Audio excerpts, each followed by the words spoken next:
బాబు గారు బాగున్నారా? బాగున్నా అండి. ఎక్కడున్నారు?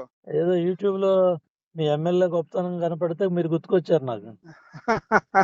వాడు ఎవడో చెబుతున్నాడు సంవత్సరానికి 100 కోట్లు అంటే ఇది కేస్ స్టడీ, దేశ చరిత్రలోనే గొప్ప విషయమేనండి. అంటే ఇది మీరు అబ్జర్వ్ చేశారు లేదో, ఉమ్.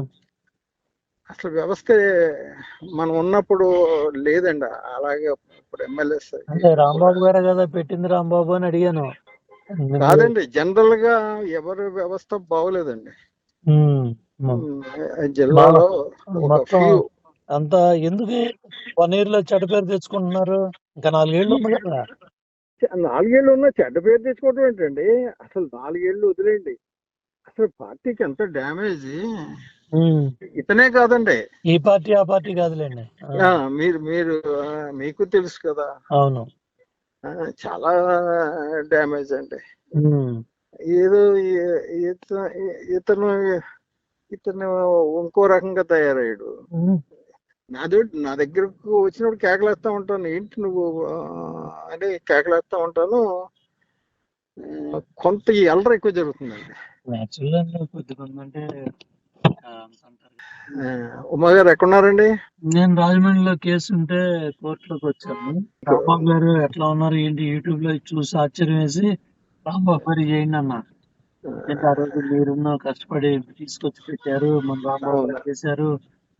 మడి అని కూడా మనం ఒప్పించాం, మీరు కూడా ఒక అడిగేసి తగ్గి అందరినీ కలుపుకొని గెలిపించారు, ఎంత బాధపడుతున్నారా అని ఫోన్ చేశారు. అవునండి, ఇబ్బందిగానే ఉంది. పిల్లల కోసం పనిచేసిన వాళ్ళు కదా, మీరు సంపాదించుకోవాలంటే ఈ 10 కోట్లు 20 కోట్లు ఇల్లు కట్టగలరు కదా అక్కడ. కాదండి, అసలు ఈయన చంద్రబాబు నాయుడు గారు ఫోన్ చేశారండి పార్టీలోకి, మీలాంటి వాళ్ళు పార్టీలో రావాలని. అవునండి, కొద్దిగా ఇబ్బంది ఉంది, తప్పకుండా మీకే చేస్తాను బై ఎలక్షన్ అంతా కూడా.